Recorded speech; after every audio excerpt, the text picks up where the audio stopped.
Hey, how's it going, everybody? I'm Shadow Stitch, and I like solo running Pokemon Black and White. So last week I took on the game with the Pokemon Black mascot, Reshiram. That was so much fun, just absolutely annihilating everything in my path because, of course, it's a box art legendary. Did you really expect that thing to struggle? And as we bring in the tier list right now, we see, yeah, it just kind of completely broke my tier list for two reasons. For one, of course, it's just absolutely broken beyond all belief compared to pretty much anything else that we've run so far. And two, I actually recently updated my settings on my emulator, so it's running way faster and way smoother right now just because I optimized some things a little bit. So look forward to me just going through and re-ranking everything that I've already done again. So yeah, things are going to definitely be changing on this tier list, but for now, all the Pokemon you see here do have videos on the channel, so if you see anything that piques your interest, there is a playlist linked down below at the end of the video and on that little iCard thing that popped up, so you can definitely go check that out. But stick around, because today, of course, we're continuing on with this little series and doing Reshiram's counterpart, the mascot of Pokemon White, Zekrom. So this Pokemon is undoubtedly really cool. So there's a lot of great contrast between Reshiram and Zekrom. Of course, black and white. You know, it has a much bulkier, beefier, sharp design versus Reshiram's more flowy and relaxed and calm. And I just really like that to make a nice contrast. The blue accents just look really cool. So I've mostly been using this section of the videos now to, you know, kind of highlight, you know, my thoughts on the design of the Pokemon, maybe some history, but I honestly don't really have much personal history with Zekrom. I never actually owned Pokemon White until somewhat recently anyway, so I've never used it in competitive or anything, but it's really cool and I like it, and honestly, what more else can I say about it? It's just awesome. So but you see the rules on screen right now. There's more niche stuff down below in the description if you're interested in that. So let's go ahead, get into it, and see how Zekrom does in its home game, Pokemon White.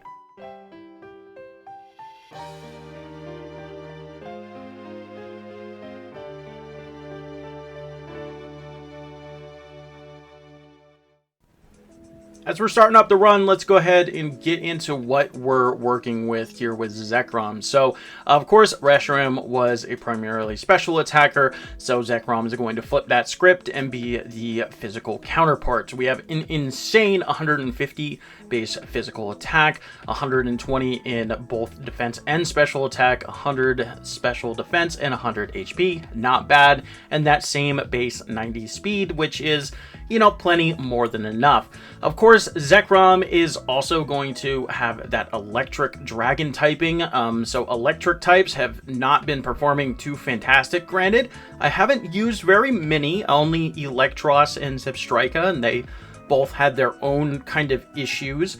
But I definitely think that Zekrom, you know, the electric typing probably isn't going to hold it back too much with those insane stats. And of course, Terravolt, it's the same deal. It's just a copy of Mold Breaker. We just get to ignore abilities, so no problems with Sturdy today, which is pretty cool. So as for our move pool, we start off with Thunder Fang and Dragon Rage. So we do at least get to use our physical attack right from the rip, which is pretty nice, kind of different from Reshiram, which started with Fire Fang. So yeah, other than that though, we don't really get a whole lot of physical moves until very late in the game. The first one that we'll get is Slash, which we probably will have return by then anyway. Zen Headbutt for some coverage, and then finally we pick up Fusion Bolt at level 50. This is a physical 100 base power electric move. It only has 5 PP, but I think we can definitely make that work. And of course, Dragon Claw at level 54 is going to be really strong. So as for the TM side of things, we have pretty much everything that you'd expect if we want to go out of the way for Thunderbolt and Focus Blast. Sure, as for physical options, we got Shadow Claw, Rock Smash, Return, of course, so not a whole lot, but plenty enough to work with. Overall, this Pokemon is set up for a lot of success. Physical attackers are very powerful in this game. You get just so much physical EVs just naturally playing throughout the game. It's not unheard of to end around 200 physical attack EVs, which is just crazy strong. So a lot of things going for it against it. Let's see if that electric type is really going to hold it back any, though. And as we get into our first end battle right here, we do get to cover the Dragon Rage thing. So there are 11 mandatory Pokemon from this end fight through to the gym leader, so I just have to use Thunderfang to knock out one thing, and I chose that to be the Purloin. Unfortunately, it took me 3 hits to knock it out because Purloin growled me. Unfortunate, but it is what it is. So, of course, with Dragon Rage, this early game is going to be completely free. We just click Dragon Rage on everything from Bianca to Cheren to the gym trainers, and we can just immediately go straight to our first gym leaders.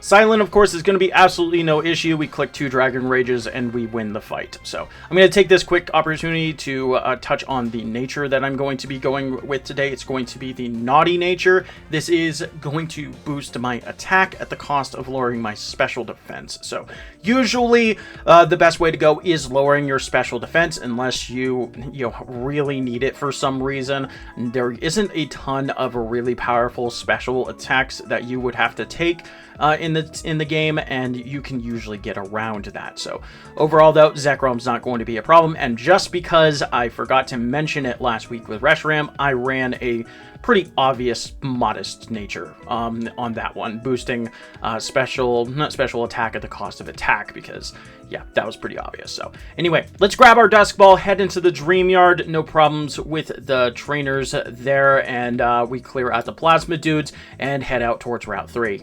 Nothing really interesting on Route 3. We do, of course, fight Cheren, but he's still within range of going for Dragon Rage, so we're going to knock him out real quick, nice and easy, and then we can chase the Plasma dudes into Wellspring Cave. Something a little bit different with Zekrom is it is a little bit harder for us to catch a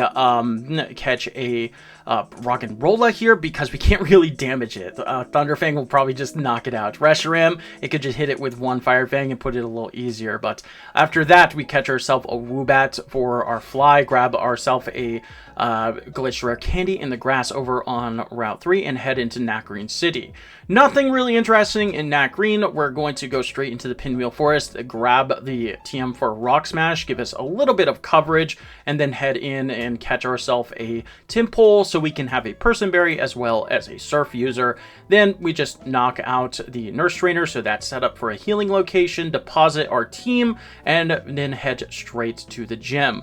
Of course, end's going to be no issue whatsoever, neither are any of the gym trainers, so we can go straight to Lenora. Once again, we got that Chesto Berry on just for safety. This is not really going to be that big of a deal. We're just going to go for a Rock Smash into a Dragon Rage. We only have 2 left, but that should be more than enough.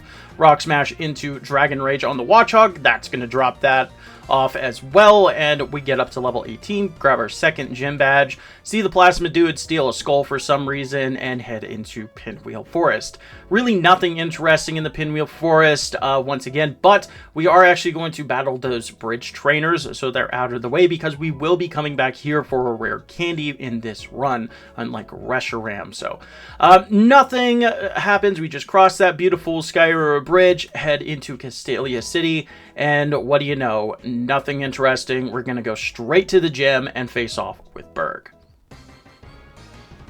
So Zekrom is definitely more physically oriented, but we have just enough power to get through things because we're going to be using Ancient Power just a little bit, like on this Dwebble. It does have really good defense, but not good enough. And we also learned Thunderbolt halfway through the fight, so not half bad. I'm going to accidentally go for Rock Smash when I meant to go for Dragon Rage to 2-shot this Levani. No problems, though. A little bit slower of a fight than we had with Reshiram, because of course that thing just clicked fire moves the entire time, but pretty easy, and there we go. We can head out towards Route 4. Of course, Bianca, not going to be a problem in the gatehouse. We are actually going to take that heal and battle the Fisherman trainers because they do give pretty good experience, and, you know, spoiler alert, Zekrom is going to be a little slower because it does actually need a little bit more experience in this run than Reshiram would. So, after that, we battle Cheren, no problems, and we can go straight to Nimbasa City. after chasing off the plasma dudes, we get a bike from some old guy, have a quick chat with Bianca, and then we're set free into Nimbasa to do some chores. So we're going to stop by the Pokemon Center to get a quick heal right here, but also to grab the TM for return. This, of course, is a fantastic neutral option into a lot of things, and with a Pokemon like Zekrom that wants to be using its physical attack, it's going to be really good. However, there is a problem with Zekrom here with using return because we are a legendary Pokemon, so we started with a base friendship of 0, which means that our return is actually very weak right now. So after we have our lovely little Ferris wheel ride date with N, we battle him, no problems whatsoever, and we can head straight into the gym. On our way through, we once again get to show, hey, return is just not really cutting it, so we're not even able to one-shot a Blitzel, and we get paralyzed, and I don't have paralyzed heals, so we're suffering through the rest of this gym for a little while because I am definitely not going to be backtracking to go get some paralyzed heals through this gym just to do it all over again. Let's go ahead, just face off with Elisa while we're still paralyzed. So normally we would be outspeeding these Amolkas, but of course with our paralysis cutting our speed into a quarter, we're having to take some hits. It's not really that big of a deal. We do learn Dragon Breath at level 29, so that's really solid. We now have a good secondary stab to use, and I'm going to be using it onto the Zebstrika. We do get paralyzed a couple times, no problem, and we get to two-shot the Zebstrika and get right on out of here, get our 4th gym badge. Very nice. So let's do a little bit of Pokemon dress up with Bianca, meet up with Cheren out on Route 5. He's a little bit annoying because, of course, we're still paralyzed, but after that, we get a free heal just in time to beat up some toddlers and head into Driftvale City. Pretty standard stuff here. We're going to grab that PP up, the Ether, and the Protein over in the grass because we are a physical attacker. Plasma dudes are going to be no problem. So after we get out of there, we can grab that Expert Belt. So we finally have a pretty decent held item right now, and we can head straight into the gym. So thankfully, Return has picked up a little bit of power, so we're able to punch through some of these, and we do still have Rock Smash to hit some things like the Croc Rock super effectively, and we can face off with Clay. So this fight can definitely get a little sketchy with Return and not even max power Return being our best option other than Rock Smash. So yeah, that's not really great. We have to two-shot the Palpitoad. It does lower our speed, so Excadrill comes out and we're having to two-shot it. Thankfully, for some reason, he doesn't go for a Bulldoze. He just goes for a couple slashes, and we're easily able to two-shot it with Rock Smash. Man, Pokemon AI just makes no sense sometimes, I tell you what. Honestly, it probably because the AI sees Bulldoze as more of a speed control move, so it's not actually going to be going for that guaranteed if it actually outspeeds you. So after that, though, let's go ahead, grab our Max Repels, Hyper Potions. Bianca is completely free on our way out of town. Same with everybody in the Chargestone Cave, so we can clear out N and head into Mr. Alton City. As we climb the tower, I'm going to show off this once again. If you press B, then the people up here switch positions. That's pretty funny. And we're going to battle the Fatfish Nurse Trainer right here. She can be a little bit annoying sometimes, especially when she likes to go for Protect, when I'm just going to one-shot you, but whatever. And then on the next floor, we can grab the TM for Shadow Claw and meet up with Skyla at the top. Up at the top, we can ring that bell to send Skyla back to the gym, and it lets me say, hey, thank you guys so much for stopping by and watching this video. If you haven't already, maybe consider subscribing. I do these solo challenges in Pokemon Black and White at least once a week. Yeah, a lot of things are changing. You know, these videos with these legendary dragons are, of course, going to be probably pretty short and sweet and stuff because they're not really going to struggle at all. But definitely some of my other videos, in my opinion, are a little bit more interesting because, yeah, a lot of these Pokemon do struggle a little bit along the way, and personally, those are kind of the runs that I like watching the most from other solo runners a little bit. So overall, though, that's pretty much about it. Funny internet number going up makes me feel really good, and if you can help me out with that, I'd really appreciate it. So let's go ahead, finish our way through this gym, and face off with Skyla. Yeah, Skyla is going to drop to, like, everything, because it's a flying type gym. We have a legendary electric type, it doesn't even matter that we're using our weaker special attack. Yeah, easy, GG, moving on.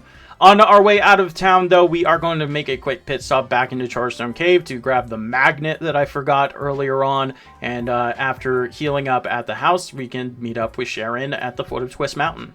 So yeah, once again, the Cheren fight is completely free, but we get to see that return is still not even close to max power because we're not even able to one-shot this Servine right here. So yeah, overall though, really easy fight. So let's go ahead and check out Alder's wonderful bionic legs and head into Twist Mountain, where absolutely nothing interesting happens. We even skip the Excadrill PP up guy because I don't really feel like I need it, and he would just waste a little bit of time. I usually only battle him if I can like one-shot his Excadrill, but other than that, no problems, and we can head out to Icarus City. As we make our way through the gym, we are pretty much just going to one-shot everything. Return is slowly becoming a little bit better, but we also learned Zen Headbutt along the way, which is going to be really nice. So let's go ahead and walk through the random rock and meet up with Bryson. Say it with me, folks. Bryson is an absolute joke. His Vanillish is going to live. I don't think a return would have one-shot it anyway. We're still not at max power, which is kind of crazy. Beartick's going to come out. We go for return, and we snap out of confusion immediately. So all that swagger did was give us a +2 attack boost to absolutely annihilate that Cryogonal with its horrible physical defense. So, yeah, Bryson, even when you have an advantage, you once again continue to disappoint. Let's head out towards Dragon Spiral Tower. And now it's time for story time. So I'm going to continue on with, you know, the kind of theming that I started, you know, my history, my memories with this game and stuff like that. So last time, like I said, I was in the military when these games first came out, still living on the base and stuff with my girlfriend and stuff. You know, now my wife. And yeah, after I got out, I moved in with her parents. You know, shout outs to them. They gave me a home to live in, so I didn't have to, you know, go back to Maine to live with my parents or something like that. They let me, you know, stay with them. So huge thanks to them, and I love them for that. But I started going to college with my girlfriend. You know, just simple community college, nothing too crazy. I don't even think I had like a real major. I just kind of like had a generalized major just so I could, you know, do something with my time, and that was pretty neat. But so while I was there, you know, I met a bunch of friends. We started, you know, playing Pokemon and stuff. I actually got my start more with the TCG. My first deck was absolutely horrendous. It was the first Hydreigon card that came out, which was not a really good card, but I thought it was really cool because I loved Hydreigon. I thought it was awesome. Yeah, we just started playing Pokemon TCG, and then one of these days was like, hey, why don't we start playing Pokemon battles, like, you know, on the game. And yeah, so my first Wi-Fi, or not your Wi-Fi, you know, like, you know, 6v6 singles battle is out there on YouTube. It is on my archive channel. Now, I will give you complete fair warning. If you want to go look at my archive channel, it is full of cringe. Do not watch my archive channel if you're not interested in cringe. But yeah, so yeah, if you think I'm bad now, it was way worse back then. I also wasn't the best person back then, so fair warning for that. So yeah, I just had like a little potato camera pointed at the screen. That was back when we actually had versus recorders, so we could freaking just do that later, and I just talked about the battle and stuff. My first team, I'm looking at it right now, was Ninetales, Victini, Heatran, Exeggutor, Slowking, and Leafeon. That was my first competitive team that I put together. It was a Sun team. Terrible. But I thought it was kind of, I had fun with it. You know, it wasn't like super competitive, bred and EV trained or anything like that. It was just a bunch of Pokemon I thought fit pretty well together, and it went from there. And that just kind of eventually built up to a semi-successful YouTube channel, actually. It was called Hydreigon Master 635. Remember how I said cringe? Cringe-ass name. So, yeah. That's, you know, got a, you know, about close to about 5,000 subscribers at one point. But whenever we made the transfer over to the 3DS. I didn't really have the funds for a 3DS capture card, so I couldn't really continue on with that, but it was pretty cool. I really enjoyed it, and you know, I played throughout the entirety of Black and White and Black and White 2, doing just, you know, competitive Pokemon battles and, you know, sprinkling in TCG and stuff like that. So yeah, that eventually became the archive channel. So anyway, yeah, that's pretty much about it. My history with the game started, you know, pretty much right from the start, and it really blossomed into me just being pretty good. And that's why I love these games so much, because they just have so much history and a lot of good memories with them. So anyway, though, let's get back into the run. You just saw me pick up two rare candies. We're gonna go into the desert, meet up with all the plasma dudes there. I'm also going to grab the fossil on my way through here, so that's pretty cool. We can potentially use that for fling later. Hell yeah, fling strats are coming. I love fling, so it's really cool. And then we're gonna grab a rare candy on our way out of the desert and head towards Nacrene City. Of course, in Nacrene, we're going to get a funny-looking rock and have a little bit of a powwow with everybody. Then we can head out towards Pinwheel Forest. We're going to heal up on the nurse, unlike I did with Reshiram, so our PP is nice and topped off and ready to go, as well as grab that rare candy in the forest right there before we fly back to Icarus City and meet up with Bianca on Route 8. Alright, Bianca time, and I timed it just right, so we have this beautiful sunset pattern right here. So, Statlin's going to lead, it's going to intimidate, that's going to be a little bit annoying, so we're just going to go for a couple Thunderbolts, get her stuck in a healing loop, that's going to go down to 2 hits. Same thing with the Embor, we just don't really have the power to get these one-shots. Shadow Claw for Musharna is good, but thanks to that Intimidate, that is going to have to go down in 2, and same thing with the Simisage with a Dragon Breath. Do get to level 48, but yeah, we're definitely seeing some very interesting parallels with Reshiram versus Zekrom. Reshiram at this point was pretty much just one-shotting everything thanks to Charcoal Boosted Flamethrower, but Zekrom just doesn't really have that power. Of course, you know, it leans more into its physical attack, and we just don't have a lot of great physical moves right now to use. So after Getsus gives us a little bit of a lecture, we can head into Opelucid City. On our way through the gym, we're going to swap in that Expert Belt, you know, just in time to spam a bunch of Dragon Ray breaths all the way through this gym. We will learn Fusion Bolt on the last gym trainer, which is very nice. We finally have a really powerful stab electric move that we can use on the physical side, thank God. Of course, not going to be that useful against our final gym leader, so let's face off with Iris.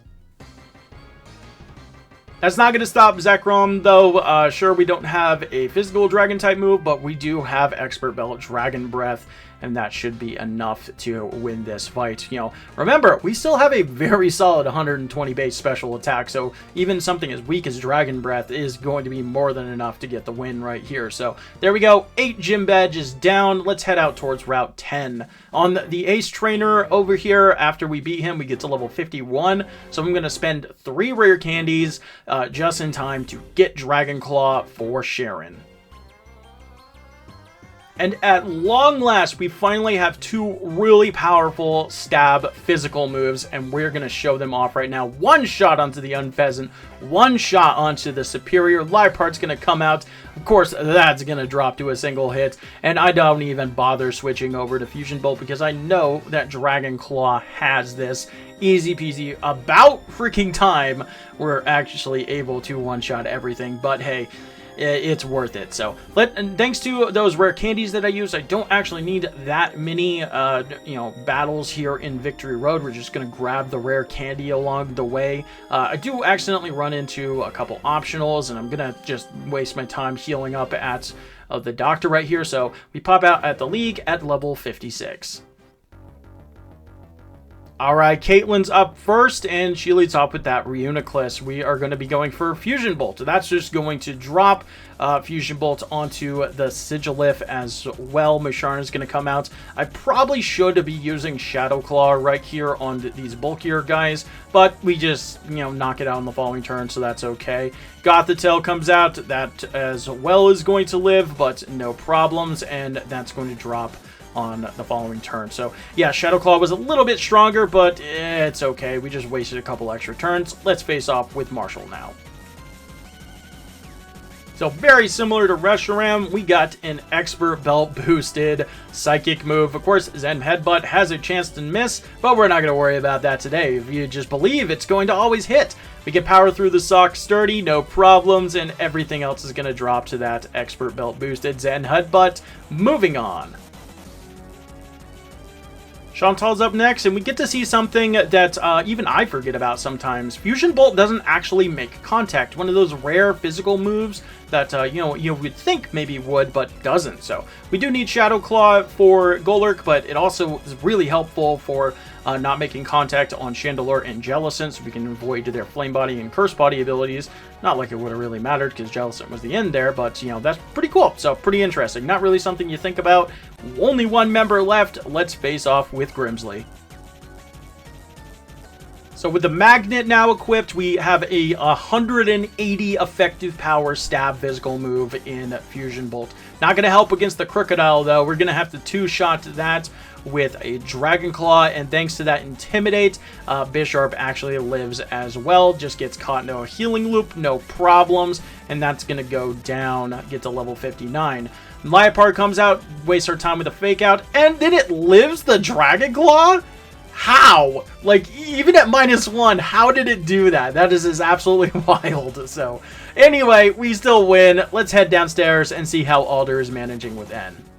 N summons his gigantic castle out of the ground, somehow, and it's up to us to chase him down through it, because once again, Alder just couldn't deal with him. So, it's okay, buddy. We got that other legendary dragon again, so I think we'll be okay. As we make our way through, we are going to grab the rare candy in his room, and because we are playing Pokemon White and we have a Zekrom in our party already, we actually don't have to deny adding the one we caught, and we can go straight into the battle. We spent all those rare candies, and we are now level 63. We've also adjusted that move pool. We don't even need a type boosting item for this, because crazy what happens when we actually have strong physical moves to use. So, yeah, everything is just going to get one shot. We are significantly over leveled, and we finally have good, strong moves to use. Caracasa's last. Don't care about your sturdy. Thanks, Terravolt.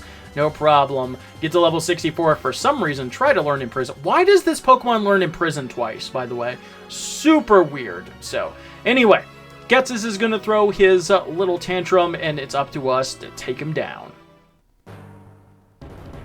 Alright, let's do this, Getsus. And with Fling and our Cover Fossil, we have a 100 base power physical move that can just knock that thing straight out. Bouffalant is going to live, but it knocks itself out with Head Charge, so that's okay. Same thing with Seismitoad. We do have to chunk a pretty heavy Earthquake, but that's alright. After he heals, easy two-shot. Hydreigon, of course, is going to go down as well. Bisharp's going to come out. No Intimidate this time, so that goes down to a single hit. Electros is left, and that drops as well. Very nice. You'll love to see it. We did kind of need Fling for that fight. It was a roll potentially with Expert Belt boosted Shadow Claw, but with Fling and Cover Fossil, it was completely guaranteed, and that was pretty awesome. So definitely didn't want to bother with Toxic protection shenanigans from Getsus. So, and yeah, look at that time. We're going to clock in with a final time of 1 hour, 11 minutes, and 21 seconds with 0 blackouts and 0 resets. Not half bad at all. Yeah, obviously a little bit worse than Reshiram's, but still crazy good compared to some of the other stuff that we've done, albeit, those were on worse and slower settings, but that's okay. We're going to re-rank everything eventually. So, yeah, Zekrom is absolutely incredible. I do think that this was a more fun and interesting run, because I did have to think a little bit more, and as I've stated plenty in the past, I do like those runs where I have to spend a little bit more time thinking than, button mashing. So, but let's go ahead, wrap up these credits, and rank this bad boy. And there we go, a final in-game time of 4 hours and 7 minutes. Absolutely crazy strong. So, not as good as Reshiram, sure, and as we bring in the tier list, yeah, I don't really have anywhere else to place it right now other than S plus tier. Maybe once we get more of those re-ranks in, we'll be able to, iron out the top end of this tier list a little bit more. Maybe instead of S plus, it'll just be an S. I don't know. We'll see. So overall, though, this Pokemon was just so good. It was a lot more interesting because there was a couple puzzles that I did have to figure out, like clay and stuff like that. The final Getsus fight was a little bit annoying, but then we got to bring in Fling Strats, and Fling Strats are always fun. I love Fling. It's just such a cool option, and being able to get that fossil makes it really cool. So overall, though, this was a ton of fun. Were you really surprised that Zekrom ended up being worse than Reshiram? Honestly, I wasn't. Reshiram is just ridiculous, but Zekrom is really cool as well, and definitely made me appreciate it a little bit more. So anyway, next time we're of course going to be finishing out the trio with Cheren, so be sure to come back for that.